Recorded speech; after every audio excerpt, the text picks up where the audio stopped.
না খেয়ে পড়ছে গুলি খেয়ে মারা অনেক ভালো। উপদেষ্টা হোক এই শ্রম উপদেষ্টা শ্রম সচিব যতবার আমাদের আশ্বাস দিয়েছেন ঠিক ততবারই পরিকল্পনা করেছেন। আমরা আজকে আমাদের কথা বলে এসেছি, যদি আমাদের সঠিক কোনো তথ্য দিয়ে বা সঠিক আমাদের টাকাটা যদি না দেওয়া হয় তাহলে আমরা আন্দোলনের থেকে বিরত করব, কঠোর আন্দোলন হবে। আমরা না খেয়ে পড়ছে গুলি খেয়ে মারা অনেক ভালো। আমরা আমাদের ইতিমধ্যে বৃষ্টির কারণে দেখা গেছে যে 8 জন শ্রমিক এখনই অসুস্থ হয়ে গেছে। এর আগে 7 জন শ্রমিক আমার ঢাকা মেডিকেলে আছে, টোটাল 15 জন শ্রমিক ঢাকা মেডিকেলে চলে গেছে। আমরা এখন এই পরিস্থিতিতে আমরা কিন্তু রাস্তায় থাকতে চাই না। আমরা চাই সরকার পক্ষ থেকে আমাদেরকে একটা বার্তা দেওয়া হোক যে টাকাটা ঠিক কখন পাচ্ছি আমরা, এই কথাটা বলবে। আমরা সুন্দর একটা সুস্থ ভাবে আমরা চলে যাব। আমাদের পরবর্তী কর্মসূচি, আমরা আগে এই কারখানার প্রত্যেকটা কারখানার প্রতিনিধিরা বসবো, আলোচনা করবো, তারপর ঘোষণা করবো। এই কর্মসূচি ঘোষণা করার কারণ হচ্ছে আমাদের দফায় দফায় বিভিন্ন ভাবে মিটিং হলেও বিভিন্ন ডেট থ্রো করলেও আমাদের কাছে আমাদের সেই যে কাঙ্ক্ষিত যে সময়টা, যে বেতনের যে ডেটটা, সেটা প্রতিবারই মিস হয়েছে। এটা আমি মিনিস্ট্রিতে যতবার আমাদের সাথে মিটিং হয়েছে প্রত্যেকটা বারে আমি উল্লেখ করেছিলাম যে আমাদের যে বকেয়াটা আছে এরা মালিক পক্ষ থেকে প্রতিবার ডেট দেয় এবং প্রতিবার মিস করে। সে কারণে আমি সচিব মহোদয়কে এবং উপসচিব মহোদয় ফাহমিদ আক্তারকে আশ্বস্ত করেছিলাম যে আপনাদের অন্তত আপনাদের ডেটটা মিস হবে না, কারণ ইতিপূর্বে মালিক যতবারই আমাদেরকে ডেট দিয়েছে ততবারই ঠিক তাল বাহানা করেছে। সুতরাং আপনারা এমন ভাবে একটি ডেট থ্রো করেন যে আমাদের টাকাটা পাই। কিন্তু তারা কি করলো, ডেট থ্রো করলো 7 তারিখে, টাকাটা হইলো না।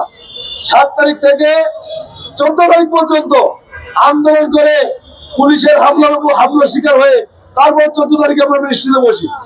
14 তারিখে আবারও মিনিস্ট্রিতে আমাকে বলা হয় টাকাটা 20 তারিখের মধ্যে ব্যবস্থা করে দেবে।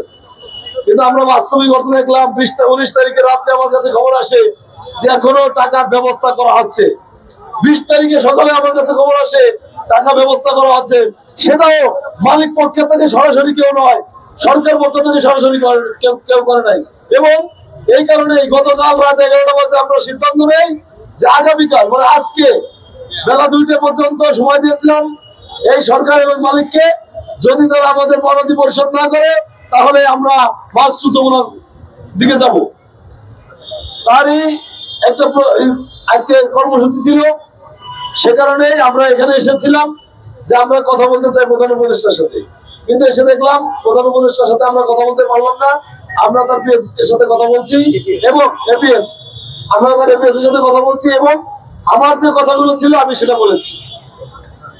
তিনি বলেছেন তিনি শ্রম উপদেষ্টার সাথে কথা বলবেন, শ্রম সচিবকে ফোন দিয়েছেন এই বিষয়টা দেখার জন্য। এবং আমি বলেছিলাম আমাদের পক্ষ থেকে, স্যার আমাদের হাতে আর সময় নেই, কারণ আমরা 9 দিন যাবত এই শ্রম ভবনে অবস্থান করছি। আমরা কেউ আছি 1 বেলা খাই, কেউ আছে 2 বেলা খাই, কেউ 3 বেলা খাওয়ার মতো সুযোগ নেই। আমাদের এই আন্দোলন চলমান হচ্ছে মার্চ 2025 20 মার্চ, তখন থেকে আমাদের আন্দোলন চলমান। এবং 8 এপ্রিল ঘোষণা করা হয়েছে ফ্যাক্টরি বন্ধ। আজকে পর্যন্ত আমাদের কাছে 1 টাকা পর্যন্ত আসে নাই। ঈদের আগে 9,000 টাকা করে প্রত্যেক শ্রমিককে দেওয়া হয়েছে, সেটারও কোনো হিসাব নাই কোন মাসের বেতন কিভাবে দিল, এবং সেটা সম্পূর্ণ প্রত্যেকটা শ্রমিক পায় নাই। 3 কোটি টাকা দেওয়ার কথা ছিল ঈদের আগে, দিয়েছেন 2,67,00,000 টাকা, সেটা ঈদের আগে দেওয়ার কথা ছিল। ঈদের 6ষ্ঠ দিন পর্যন্ত 2,67,00,000 টাকা দেওয়া হয়েছে। আমরা শ্রমিকরা যেভাবে শান্তিপূর্ণ অবস্থান করছে এখন পর্যন্ত, এভাবে আমাদের শান্তিপূর্ণ অবস্থান করা উচিত ছিল না। আমাদের আরো আগে বৃহত্তর কর্মসূচি ঘোষণা করা উচিত ছিল বলে আমি এখন মনে করছি।